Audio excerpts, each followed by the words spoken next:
सत्य जिवंत देव येशू ख्रिस्त याच्या पवित्र नावामध्ये मी आपल्या सर्वांचे हार्दिक स्वागत करत आहे. मी सर्वप्रथम देवाचे आभार उपकार मानतो की त्याने आपल्याला हा दिवस आणि आजची सायंकाळ त्याच्या नामस्मरणामध्ये दिलेली आहे. देवाचे जितके उपकार मानावे तितके थोडेच आहेत. जन्मलेल्या दिवसापासून आतापर्यंत देवाने आपली काळजी वाहिलेली आहे. कोणत्याही गोष्टीची कमी पडू दिलेली नाही. मागण्या पलीकडे आणि कल्पने पलीकडे देवाने आपल्याला दिलेला आहे आणि म्हणून त्या जिवंत देवाचे मी आभार उपकार मानत आहे. आज मला तुमच्या समोर ही पहिली संधी आहे. खूप वेगवेगळ्या ठिकाणी संधी मिळत असते, पण आपल्या लोकांमध्ये जे सत्य आहे ते सांगण्याची संधी मला पहिल्या वेळेस मिळत आहे. आणि तुम्ही या ठिकाणी आलेला आहात, वेळात वेळ काढून आलेला आहात. तुम्ही ह्या वेळेमध्ये दुसरं कुठेतरी असू शकला असता, पण तुम्ही निवडलेलं आहे की ह्या ठिकाणी तुम्ही यावं आणि म्हणून तुमचे मी मनपूर्वक आभार उपकार मानत आहे. देवाचं वचन ऐकण्या अगोदर आपण 2 शब्दाची प्रार्थना करूया. डोळे झाकू आणि प्रार्थना करू 2 शब्दाची. पवित्र पवित्र सेनाधीश परमेश्वर देवा, आमच्या सर्वांच्या उत्पन्नकर्त्या प्रभू, आमची पात्रता नसताना देखील तुम्ही आज आम्हाला जिवंत ठेवलेलं आहे. तुमचे जितके उपकार मानावे तितके थोडेच आहेत आणि म्हणून बोबड्या ओठाने जे काय आम्ही गीतं गायली, जी तुमची स्तुती आणि भक्ती केली ती तुम्हाला मान्य आहे, तुम्ही मान्य केली असा आमचा पूर्ण विश्वास आहे. आभार उपकार मानतो की तुम्ही आमच्या आयुष्यामध्ये आहात. तुम्ही जर नसता तर आजपर्यंतची आमची जी ही झेप आहे ते अपुरी पडली असती, आमचं अस्तित्व निघून गेलं असतं. म्हणून आभार उपकार मानतो की तुम्ही आमच्या आयुष्यामध्ये आहात. आज ही संधी तुम्ही आम्हाला देऊ केलेली आहे, जेणेकरून आम्ही तुमच्या संगती एकरूप व्हावं, तुमच्यामध्ये आणि आमच्यामध्ये एकता निर्माण व्हावी. आम्ही पूर्णपणे तुमच्या अधीन स्वाधीन होत आहोत. विनंती करत आहोत की तुमचा पवित्र आत्मा आमच्या सर्वांवरती उतरू दे. जे सत्य, जे वचन तुमचं आहे, तुमच्या वचनामध्ये, तुमच्या पवित्र शास्त्रामध्ये लिहिलेलं आहे की जे शब्द तुम्ही बोलता ते शब्द तुमच्याकडे रिकामे कधीच येत नाहीत. आणि म्हणून ज्या हेतूने तुम्ही शब्द बोलणार आहात, तुमचं वचन तुम्ही लोकांपर्यंत पोहोचवणार आहात, विनंती आहे की प्रत्येकाच्या अंतःकरणासंती तुम्ही बोला. आज कोणी मनुष्य नाही तर देवानं आमच्या संगती बोलावं, ही कळकळीची नागराची विनंती आहे. मागत आहोत की आमचं अंतःकरण जे आहे ते पडताळून पहा. आमच्या अंतःकरणामध्ये जर पाप असेल, चुका असतील, द्वेष, मत्सर, ईर्ष्या असेल, तिरस्कार असेल, वाईट गोष्टी असतील, तर कृपा करून आमच्या पापांची दयनीय कृपेने क्षमा करा. आम्हाला शुद्ध अंतःकरण आणि शुद्ध विचार द्या, जेणेकरून तुमचं वचन आम्ही आत्मसात करत असताना आम्हाला ते वचन आणि त्या वचनाचा अनुभव नक्कीच घडेल. म्हणून इथून पुढची वेळ आमचं सर्वस्व तुमच्या अधीन स्वाधीन करून नम्र प्रार्थना येशूच्या नावे मागतो, म्हणून तुम्ही ऐका. आमेन. आज मी विचार करत होतो की कोणत्या विषयावरती बोलावं, आणि जसं मला घरातल्यांनी सांगितलं की परिवारामधले लोक ह्या ठिकाणी येणार आहेत, तर मला वाटलं की देवाच्या वचनामध्ये परिवाराविषयी, कुटुंबाविषयी काय लिहिलेलं आहे ते आपण ह्या ठिकाणी त्याचा थोडा अभ्यास करावा. ज्यावेळेस येशू ख्रिस्तानं हे पूर्ण जग निर्माण केलं, तर देवाच्या वचनामध्ये आपण असं पाहत आहोत. उत्पत्ती याचा पहिला अध्याय, बायबलमध्ये 66 पुस्तकं आहेत. त्या पुस्तकांमध्ये पहिलं पुस्तक, त्या पुस्तकामधला पहिला अध्याय आणि पहिलं वचन इथं लिहिलेलं आहे, प्रारंभी देवाने आकाश व पृथ्वी ही उत्पन्न केली. म्हणजे देवानं आकाश आणि पृथ्वी ही उत्पन्न केली. आणि त्याच्यानंतर देवाचं वचन म्हणतं 3ऱ्या वचनामध्ये, तेव्हा देव बोलला, येशू ख्रिस्त बोलला, प्रकाश हो, आणि प्रकाश झाला. म्हणजे देवाच्या शब्दामध्ये इतकी ताकद आहे की जर देव एखादी गोष्ट बोलतो तर ती गोष्ट नक्कीच होते. आता 7:48 झालेत. जर तुम्हापैकी आणि आमच्यापैकी जर कोण म्हणालं की सूर्य येऊ दे, सूर्य येईल का? का? कारण की तुमच्या आणि माझ्या शब्दामध्ये इतकी ताकद नाही. पण देवाचं वचन म्हणतं की येशू ख्रिस्त म्हणाला प्रकाश होऊ दे. जर येशू ख्रिस्त किंवा देव म्हणाला की 8 वाजू देत, रात्री 12 वाजू देत, त्या ठिकाणी प्रकाश येऊ दे, मग प्रकाश येईल का? नक्कीच येईल. म्हणून देवाचे शब्द जे आहेत ते फार भारदस्त असतात आणि त्याच्यामध्ये फार मोठी ताकद असते. इतकी ताकद की ज्या गोष्टी बोलल्या जातात त्या गोष्टी नक्कीच होतात. इथं लिहिलेलं आहे, देव म्हणाला प्रकाश हो आणि प्रकाश झाला. आणि देवानं ही पूर्ण सृष्टी जी आहे ती बोलून निर्माण केली. देव म्हणाला फुलं येऊ देत आणि ही फुलं आलेली आहेत. तर ज्या वेळेस ह्या सर्व गोष्टी देवाने निर्माण केल्या त्यावेळेस देवाला वाटलं की ह्या सर्व गोष्टीमध्ये देवानं त्याचे गुणधर्म टाकलेले आहेत. यशया ह्या पुस्तकामध्ये बायबलमध्ये लिहिलेलं आहे. यशयाचं पुस्तक जर आपण वाचलं त्याचा 43वा अध्याय आणि 7वं वचन इथं लिहिलेलं आहे, ज्यांना माझे नाम ठेवले, ज्यांना माझ्या गौरवासाठी उत्पन्न केले आणि घडिले त्या सर्वांना घेऊन या. म्हणजे ह्या ठिकाणी देवाचं वचन म्हणतं देवानं ज्या काही गोष्टी या जगामध्ये निर्माण केल्या त्याच्या गौरवासाठी केलेल्या आहेत. म्हणजे जर आपण त्या गौरव ह्या शब्दाचा सखोल अभ्यास केला देवाच्या वचनातून तर आपल्याला हे कळेल की ज्या गोष्टी देवाने निर्माण केल्या त्या गोष्टीमध्ये देवाचे गुणधर्म आहेत. आता उदाहरणार्थ आपण एक उदाहरण घेऊया. दादा तुला कोणतं फुल आवडतं? फुल कोणतं आवडतं? लोटस, कमळ. कमळाचं फुल ह्या लेकराला आवडतं. तर ते कमळाचं फुल जे आहे ते देवानं निर्माण केलं. तर देवाचं वचन आपल्याला असं म्हणतं की त्या कमळाच्या फुलामध्ये देवानं त्याचे गुण टाकलेले आहेत. मग आता ते कमळाचं फुल बघितल्यानंतर आपल्याला कोणते विचार येतात मनामध्ये? कोण सांगेल? काय विचार येतात मनामध्ये फुल बघितल्यानंतर? गुलाबाचं फुल पहा, कमळाचं फुल पहा, कोणतंही फुल पहा, ते फुल पाहिल्यानंतर आपल्या मनामध्ये कोणते विचार येतात? सुंदरता दिसते. सुंदरता, बरोबर. मग त्या फुलामध्ये सुंदरता आहे तर देवानं त्याचे गुण त्या फुलामध्ये टाकले तर देव कसा आहे? सुंदर आहे. आता तारे देवानं बनवलेले आहेत. हे तारे, हे तारे पाहिल्यानंतर तुमच्या मनामध्ये कोणते विचार येतात? तारे पाहिल्यानंतर तुमच्या मनामध्ये कोणते विचार येतात? मी ज्यावेळेस ताऱ्यांना पाहतो त्यावेळेस मला असं लक्षात येतं की ते तारे जे आहेत त्या ताऱ्यांना धाग्यानं किंवा कुठल्या तरी गोष्टीनं ते बांधलेले नाहीत. जसे आकाशामध्ये ठेवले देवानं ते तसेच आहेत. बरोबर. मग देव किती हुशार आहे, देव किती, त्याची बुद्धिमत्ता किती जास्त आहे, बुद्ध्यांक किती मोठा आहे की देवानं ते तारे जसे ठेवले तसेच ते तारे आहेत. म्हणून देवानं ह्या सृष्टीमध्ये ज्या गोष्टी निर्माण केलेल्या आहेत त्या सर्व गोष्टी देवाचं चारित्र्य प्रगट करतात. मग महत्वाचा प्रश्न, लाखो रुपयांचा प्रश्न, की मनुष्याला का निर्माण केलं देवाने? या सर्व गोष्टी तयार करून देव थांबला नाही.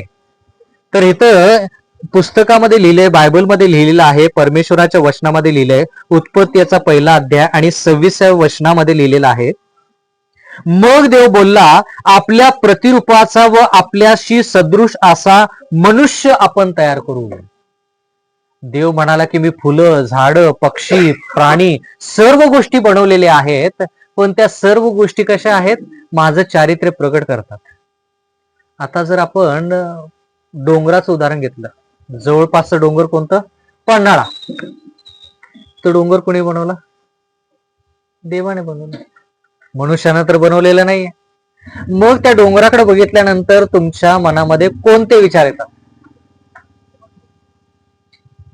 मला तुमच्याकडून उत्तर अपेक्षित आहे. डोंगराला पाहिल्यानंतर तुमच्या मनामध्ये कोणते विचार येतात?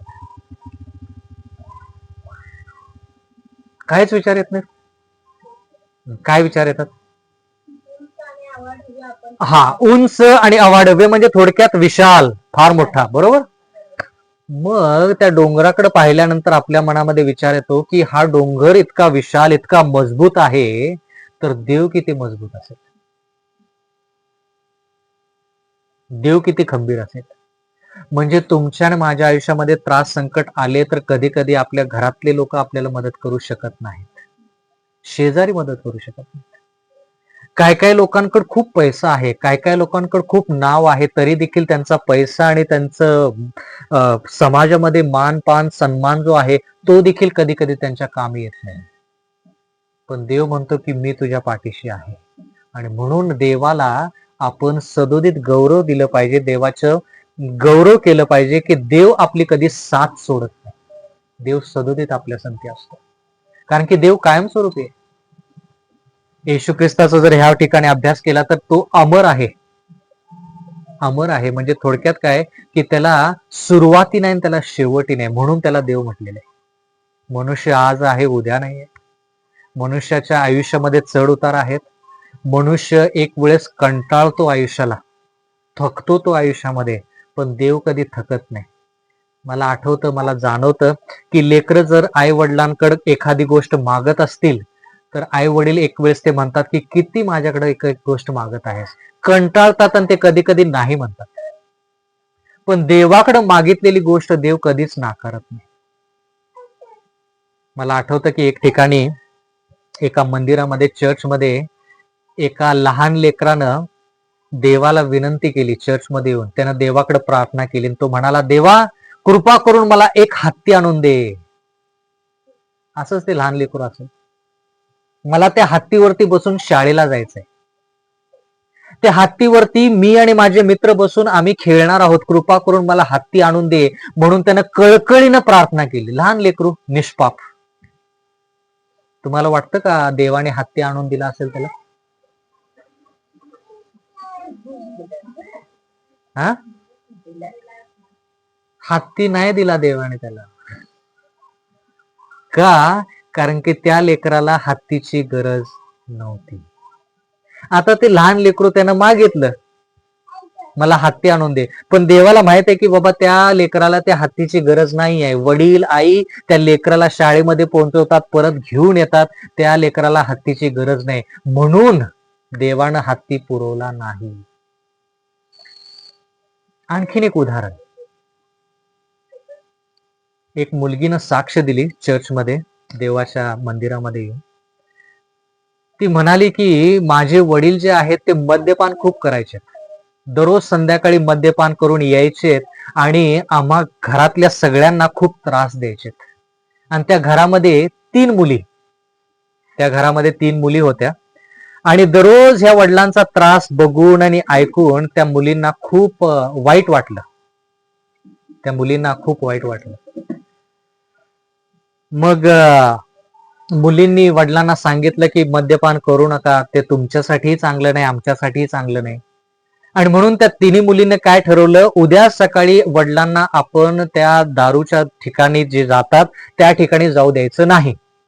म्हणून ह्या तिघींनी काय केलं, दरवाजाच्या वरती, प्रत्येक दरवाजा जो घरामध्ये आहे त्याच्यावरती उभ्या राहिल्या, वडिलांना आज जाऊ द्यायचं नाही. साक्ष आहे बरं का, खरी घडलेली गोष्ट आहे. मग वडिलांना कळालं, वडील हुशार, वडिलांना वाटलं की आता ह्या मुली काय मला जाऊ देणार नाहीत, आणि म्हणून वडिलांनी काय केलं, झोपायच्या खोलीमध्ये जाऊन त्यांनी बिछाण्यावरती शांतपणे झोपून किंवा बिछाण्यावरती बसून त्यांनी देवाची गाणी गायला सुरुवात केली, हे दाखवण्यासाठी की आज ते मद्यपान करणार नाही. मुलींना वाटलं की अरे खरंच आहे, वडील जे आहेत ते आज काही मद्यपान करणार नाहीत, घरी येणार नाहीत, दंगा होणार नाही. आणि म्हणून त्या मुली ज्या आहेत त्या कामाला त्यांनी सुरुवात केली. कोणी स्वयंपाक खोलीमध्ये गेलं, कोणी कपडे धुवायला वगैरे गेलं, सर्व आपल्या कामामध्ये गुंतले. लगेच वडील, ही लेकरं, त्यांच्या मुली जोपर्यंत कामाच्या ठिकाणी पोहोचल्याच नव्हत्या तोपर्यंत लगेच वडिलांनी काय केलं, घरातून पळ काढला. आणि मग त्या मद्यपान ज्या ठिकाणी विकलं जातं त्या ठिकाणी जाऊन त्यांनी मद्यपान केलं, घरी आले आणि घरी येऊन सर्वांना शिवीगाळी, सर्वांना त्रास संकट द्यायला सुरुवात केली. मग शेवटी ही मुलगी, सर्वात मोठी मुलगी, ज्येष्ठ कन्या जी आहे ती खूप चिडली, तिला खूप वाईट वाटलं. ती म्हटली की असं किती दिवस चालायचं, आणि म्हणून तिनं येशू ख्रिस्ताकडे प्रार्थना केली आणि तिनं देवाला सांगितलं, देवा कृपा करून माझ्या वडिलांवरती अशा प्रकारची रोगराई येऊ दे अशा प्रकारचं त्रास संकट येऊ दे, जेणेकरून त्यांची जी ही दारू पिण्याची सवय आहे ती निघून जावी. कळकळीनं बिचारीनं प्रार्थना केली. आता मी परत तुम्हाला प्रश्न विचारतो, तुम्हाला वाटतं का की आता प्रार्थनेचं उत्तर त्या मुलीला मिळालं असेल?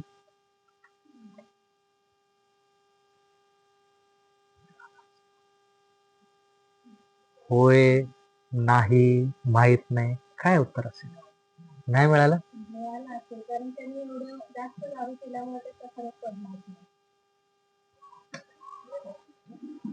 त्या मुलीची प्रार्थना येशू ख्रिस्तानं ऐकली.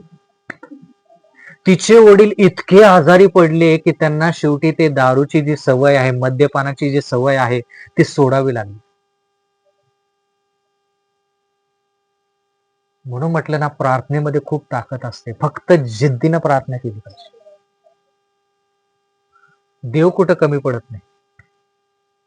मला इतक्या म्हणी माहित नाहीत, पण कोल्हापूरमध्ये राहतो याच्यामुळे थोड्या म्हणी माहित आहेत. एक म्हण आहे, देव लागलाय द्यायला आणि पदर नाही घ्यायला. अशी आपली परिस्थिती आहे. म्हणून देवासंती राहायचं, एकनिष्ठ राहायचं. देवाने आपल्याला याच्यासाठी निर्माण केलेलं आहे, जेणेकरून फूल जसं देवाचं गौरव करतं, देवाचं चारित्र्य, देवाचे गुणधर्म प्रगट करतं, जसे तारे देवाचे गुणधर्म प्रगट करतात, जसा डोंगर देवाचे गुणधर्म प्रगट करतो, तसा मनुष्य देवाचे गुणधर्म प्रगट करणार पाहिजे. जर तुम्हाला विचारलं की 21व्या शतकामध्ये पवित्र आयुष्य जगणं शक्य आहे का, तुमचं उत्तर काय असेल? पण माझं उत्तर होय आहे.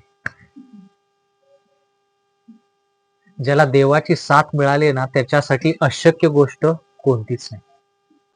त्रास संकट आहेत, या सर्व गोष्टी जर साध्य करायच्या असतील तर आपल्याला ते सोपं नाही हे मान्य आहे. या सर्व गोष्टी साध्य करणं सोपं नाही हे मान्य आहे, पण अशक्य पण नाही ना, शक्य आहे. आपला अनुभव काय की दररोज आपण पाप करतो, दररोज आपले वाईट विचार असतात, पण जर आपण सातत्यानं देवाच्या सानिध्यात राहिलो, देवासंती राहिलो, तर आपलं काय होईल? आपण देवाकडे बघून बघून बघून बघून बघून देवासारखे. जर आपण चित्रपट जास्त पाहिले तर त्या चित्रपटामध्ये अभिनेता जसा आहे तसे आपले कपडे होतात, तशा प्रकारे आपण बोलतो, तशा प्रकारे आपण इतरांना पण वागणूक देतो, आणि तशाच प्रकारे इतरांनी आपल्याला वागणूक द्यावी असं आपण ठरवतो. का? वारंवार वारंवार तोच व्यक्ती पाहायचा, तोच व्यक्ती पाहायचा, तोच व्यक्ती पाहायचा. म्हणून ज्या गोष्टी आपण पाहतो तसे आपण होतो, ज्या गोष्टी आपण ऐकतो तशाच प्रकारे आपण वागतो. आता तुम्हाला आणि मला कळालं का की तुमची लेकरं किंवा आपण मोबाईल वरती वारंवार तेच गाणं का ऐकतो, तेच गाणं का पाहतो? एक वचन वाचतो तुमच्यासाठी, तुम्हाला खूप ते वचन आवडेल. देवाच्या वचनामध्ये लिहिलेलं आहे, देवाच्या वचनामध्ये लूक याचा 6वा अध्याय, माफ करा, 6वा अध्याय आणि 45व्या वचनामध्ये लिहिलंय, चांगला मनुष्य आपल्या अंतःकरणातील चांगल्या भांडारातून चांगले ते काढतो, तसेच वाईट मनुष्य वाईटातून वाईट काढतो, कारण अंतःकरणामध्ये जे भरून गेलेलं आहे तेच मुखावाटे निघते. परत एकदा वाचतो. देवाचं वचन आहे, चांगला मनुष्य आपल्या अंतःकरणातील चांगल्या भांडारातून चांगले ते काढतो, तसेच वाईट मनुष्य वाईटातून वाईट काढतो, कारण अंतःकरणामध्ये जे भरून गेलेलं आहे तेच मुखावाटे निघणार. म्हणजे अंतःकरणामध्ये ज्या गोष्टी भरून गेलेल्या आहेत ना, त्याच आपण बोलतो, त्याच गोष्टी आपल्याला पाहायला आवडतात, त्याच गोष्टी आपल्याला ऐकायला आवडतात. का? अंतःकरणामध्ये तेच भरलेले आहे. तरुण आहे म्हणून तरुण लोकांची गोष्ट तुम्हाला सांगतो. देवाचं वचन म्हणतं, अंतःकरणामध्ये जे भरून गेलं तेच मुखावाटे निघतं. आता तुम्हाला आणि मला कळालं का की तो तरुण मुलगा तरुण मुलगीकडे जाऊन ते 3-4 शब्द का बोलतो? अंतःकरणामध्ये जे भरून गेले तेच मुखावाटे निघतं. तुम्ही या ठिकाणी आला आणि ज्यावेळेस आम्ही स्वागत केलं त्यावेळेस तुम्ही आभार मानले आमचे. का? अंतःकरणामधून ते आभार आले. ज्यावेळेस तुम्ही कामाच्या ठिकाणी जाता, कामाच्या वेळेस तुम्ही 31 डिसेंबरला किंवा 1 जानेवारीला तुमचे सहकर्मी जे आहेत त्यांच्याशी भेटगाठ घेतली, त्यावेळेस त्यांनी तुम्हाला हॅपी न्यू इयर असं म्हटलं का? त्यांच्या अंतःकरणामध्ये ते शुभेच्छा देण्याचं भरून गेलेलं आहे, म्हणून ते मुखावाटे निघतात. अंतःकरण शुद्ध पाहिजे, अंतःकरण स्वच्छ पाहिजे. ज्याचं अंतःकरण निर्मळ ना, तो कायमस्वरूपी सुखी आणि समाधानी माणूस. अंतःकरणामध्ये सुख, शांती, समाधान असेल ना, तर पूर्ण आयुष्य जे आहे ते सुखी आणि समाधानी तो मनुष्य जगतो. अंतःकरण व्यवस्थित पाहिजे. मी लोणावळ्याच्या ठिकाणी राहत असतो, पुण्याच्या थोडं बाहेर. तर त्या ठिकाणी एक आजोबा आले, त्यांची माझी जास्त ओळख नव्हती. तर बोलता बोलता विषय निघाला आणि ते म्हणाले की ते ज्यावेळेस कष्ट करायचे, ते ज्यावेळेस काम करायचे, त्यावेळेस त्यांचा पगार 50 रुपये 60 रुपये असायचा. आणि ते 50-60 रुपये त्यांच्यासाठी फार मोठी गोष्ट. तर त्यावेळेस ते मला म्हणाले की एक गोष्ट मी तुम्हाला सांगतो म्हणे. मी म्हटलं सांगा, कृपा करून सांगा, मला तुमचा अनुभव घ्यायचा आहे. ते म्हटले की कोणत्याही व्यक्तीविषयी मनामध्ये वाईट चित्तायचं नाही. त्या व्यक्तीनं तुम्हाला आणि मला किती त्रास दिला तरी त्या व्यक्तीला चांगलंच म्हणायचं आणि त्या व्यक्तीसाठी लढायचं आणि झटायचं. कारण की सैतान काय करतो की आपली सत्व परीक्षा पाहतो. सैतान काय करतो? आपली परीक्षा पाहतो. सैतान म्हणतो की तू फार चांगला वागत आहेस, तू फार पवित्र वागत आहेस, आता मी तुझ्या आयुष्यामध्ये त्रास संकट आणतो. आणि सैतान काय करतो? असे व्यक्ती आपल्या समोर आणतो जे व्यक्ती आपल्या विरोधात आहेत, जे व्यक्ती आपला तिरस्कार करतात, आपल्या विरुद्ध चिडतात. आणि मग चिडलो आपण की सैतान लगेच देवाला म्हणतो, बघ तुझा मुलगा, तुझी मुलगी कसे चिडले बघ. मग देवाला ते वाईट वाटतं. देव म्हणतो की अरे हे माझं लेकरू आहे, ह्या लेकरानं चिडायला नको पाहिजे होते, ह्या लेकरानं रागानं बोलायला नको पाहिजे. म्हणून देवाचं वचन म्हणतं की देवाने मनुष्याला याच्यासाठी घडवलं जेणेकरून देवाचं चारित्र्य आपण प्रगट केलं पाहिजे, देवाचे गुणधर्म आपण प्रगट केले पाहिजे. या जगामध्ये देवाचे गुणधर्म प्रगट करणारे खूप कमी लोक आहेत. पण ते लोक सर्व जे जगामध्ये आहेत ते सर्वच्या सर्व लोकांमध्ये ताकद देवाने दिली. कशाची? त्याचे गुणधर्म प्रगट करण्याची. देवाच्या वचनामध्ये लिहिलंय की आपण त्याचे प्रतिरूपाचे आहोत. आपल्याला जसे हात आहेत, पाय आहेत, डोळे आहेत, तसे देवालाही आहेत. देवानं त्याचे विचार आपल्याला दिलेले आहेत. म्हणजे कल्पना करा, आपण साधी नाही आहेत. आपली गणना जी आहे किंवा आपली तुलना जी आहे ती आपण प्राण्यांसंती करू शकत नाही. निसर्गामध्ये बाकीच्या गोष्टी आहेत त्याच्यासंती करू शकत नाही. मनुष्य आहोत आपण. देवाने आपल्याला विचार करण्याची ताकद दिलेली आहे. देवाने आपल्याला त्याचे भावना दिलेली आहेत. देवाला पण वाईट वाटतं. आपल्याला जसं वाईट वाटतं तसं देवालाही वाईट वाटतं. म्हणून देवाने आपल्याला ही जी संधी दिलेली आहे, हे आयुष्य एकच आहे. हे आयुष्य कसं आहे? एक आहे. आणि ह्या आयुष्यामध्ये आपण असं जगायचं जेणेकरून आपल्याला स्वर्गाचं राज्य मिळेल. एक वचन वाचतो, फार महत्वाचं वचन आहे. योहान या पुस्तकामध्ये ते वचन आहे, योहान 3:16. ख्रिस्ती लोकांना हे वचन तोंडपाठ आहे.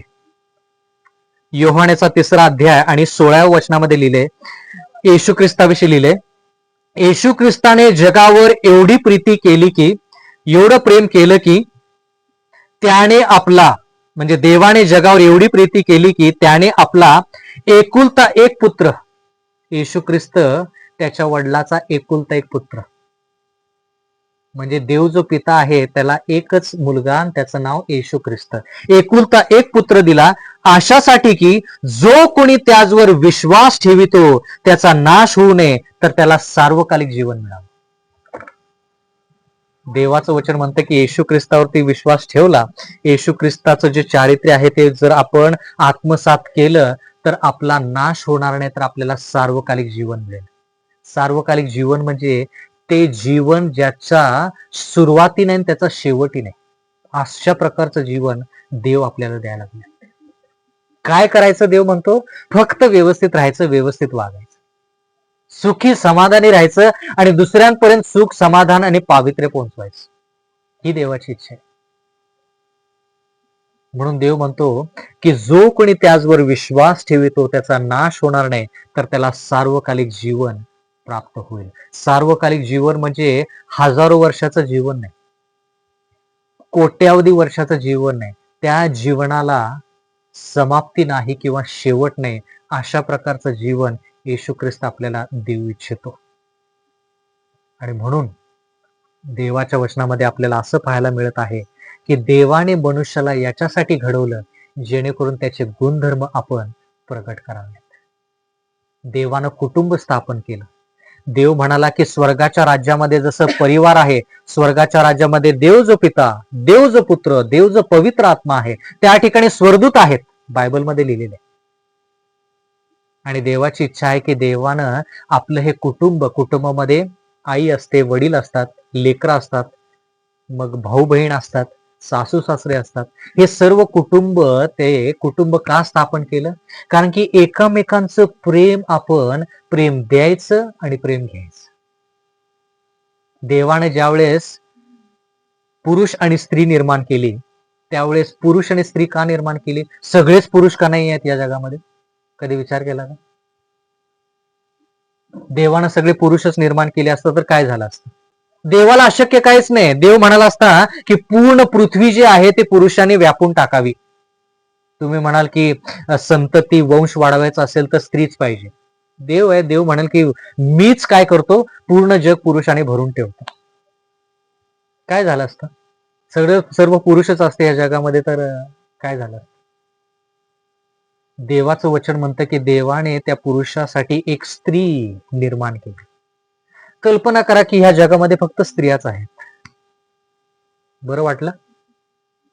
मी युट्यूब वरती एक व्हिडिओ पाहिला, मला आश्चर्य वाटलं. एक महिला म्हणाली, आता मी कोणाच्या विरोधात काय बोलत नाही, जे तिनं सांगितलं ते मी तुम्हाला सांगत. ती म्हणाली की जगात पुरुष जर नसते तर किती बरं झालं असं खूप स्त्रियांना वाटतं. ती तरुण महिला म्हणाली की महिला आता सर्व काय करू शकतात, चूल आणि मूल याच्या पलीकडे आता स्त्री गेलेली आहे. म्हणून त्या ठिकाणी स्त्रिया ज्या आहेत त्यांना सगळं काय करता येतं, पुरुषांची आम्हाला गरज नाही. पण देवाचं वचन म्हणतं जितका पुरुष महत्वाचा तितकी स्त्री ही महत्वाची. बायबलच्या वचनानुसार स्त्री आणि पुरुष एक समान आहेत. समाजामध्ये कसं आहे मला माहित नाही, पण बायबलमध्ये स्त्री आणि पुरुष एक समान आहेत. पुरुषाला जितकं महत्व तेवढं स्त्रीला महत्व. जरी पुरुष कुटुंब प्रमुख असला तरी देखील स्त्री आणि पुरुष एक समान आहेत. का? एकसारखे दिसतात का? मग एक समान कश काय? एकसारखा विचार करतात का? मग एक समान कश काय? दोघांनाही देवानं निर्माण केले. दोघांनाही कोणी निर्माण केलं? देवाने निर्माण केलं. दोघांनाही निर्णय घेण्याची ताकद देवानं दिलेली. देवाचा दोघांवरती तितकाच हक्क आहे, म्हणून दोघही एक समान आहेत. आणि देवाचं वचन म्हणतं की देवाने स्त्री आणि पुरुष हे निर्माण का केले? कारण की पुरुष जसा आहे तसे असंख्य पुरुष जर निर्माण झाले असते किंवा देवानं केले असते तर कोणालाही सुख शांती मिळाली नसते. सगळे पुरुष एकसारखाच विचार करणार. कसे पुरुष विचार करतात? हे झालं की ते करायचं, ते झालं की ते करायचं, ते झालं की ते करायचं, प्रश्न मिटला. आता उदाहरणार्थ कल्पना करा की तुम्ही काहीतरी ऑर्डर केले ऑनलाईन वरती आणि तुमच्या घरी ते पार्सल येतं किंवा पोस्टातला एक पोस्टमन येतो आणि ते तुमचं पार्सल तुम्हाला देतो. पुरुष काय करतो? ते पार्सल घेतो, बघतो आणि ठेवून देतो. आणि मग पत्नीला म्हणतो की हे पार्सल आलं होतं, हे पार्सल आहे, हे आहे, हे आहे. प्रश्न मिटला. स्त्री ते पार्सल घेईल आणि मग पुरुषाकडे जाईल आणि म्हणेल मी ज्या वेळेस पार्सल घेतलं त्यावेळेस मी त्या व्यक्तीकडे पाहिलं, त्या व्यक्तीचे डोळे मला लाल दिसले आणि मग ते पार्सल मी घेतलं आणि लगेच सुखरूप आणि व्यवस्थित ते ठेवलं आणि लगेच दरवाजा बंद केला. स्त्री वेगळ्या रीत्या विचार करते. तिच्यामध्ये भावना आहेत आणि त्या भावना ज्या आहेत त्या भावना पुरुषामध्ये आहेत, पण स्त्रीमध्ये जितक्या आहेत तेवढ्या पुरुषामध्ये नाही. कारण की स्त्रीला लेकरांना जन्म द्यायचा असतो, स्त्रीला त्या लेकरांना लहानाचं मोठं करायचं असतं, कोमलतेमध्ये त्या लेकरांचं संगोपन व्हावं म्हणून देवाने त्या स्त्रीच्या मनामध्ये, त्या स्त्रीमध्ये त्या भावना टाकलेल्या आहेत. त्याच्याबद्दल आपण स्त्रियांना दोष देऊ शकत नाही. पुरुष वेगळ्यारीत्या विचार करतो. पुरुष कसा असतो, 1+1=2 झालं, प्रश्न मिटला. तो कुटुंब प्रमुख आहे आणि तो तसाच वागेल, कारण की का देवाने त्याचे जे गुणधर्म आहेत ते निवडलेले आहेत. आणि म्हणून विचार आणि भावना, पुरुष म्हणजे विचार, स्त्री म्हणजे भावना, ह्या दोघं ज्यावेळेस एकत्र येतात, विचार आणि भावना ज्यावेळेस एकत्र येतात, त्यावेळेस ते कुटुंब जे आहे ते सुखी, समाधानी आणि आरोग्यदायी होतं. म्हणून देवाची इच्छा आहे की जर तुम्हाला आणि मला स्वर्गाचा अनुभव करून घ्यायचा आहे ना, तो कुटुंबामध्ये करून घ्यायचा. कारण की स्वर्गाच्या राज्यामध्ये पण कुटुंब आहे आणि त्या कुटुंबाचं जर आपल्याला सदस्यत्व पाहिजे तर इथं आपण एकमेकांना प्रेमानं वागवलं पाहिजे. त्याला म्हणायचं कुटुंब. तुम्हाला माहित आहे का, देवाच्या वचनामध्ये म्हणजे खूप ठिकाणी प्रचार करायची संधी मिळते, तर वेगवेगळ्या लोकांना बोलताना मी म्हणतो की जर तुमच्या लेकरांना तुम्हाला चांगल्या सवयी लावायच्या असतील, जर तुमच्या लेकरांचं अंतकरण जर वाईट असेल, त्यांना चांगलं करायचं असेल, सगळ्यात चांगलं ठिकाण वसतिगृह नाही, तुमचं घर. मी खूप वेळेस आई वडिलांना बोलताना ऐकलेलं आहे की त्याला वसतिगृहात पाठवूया, हॉस्टेलला पाठवूया, म्हणजे त्याला शिस्त लागल. तिथं फक्त शिस्त लागल, ते लेकरू तुमच्यापासून दूर.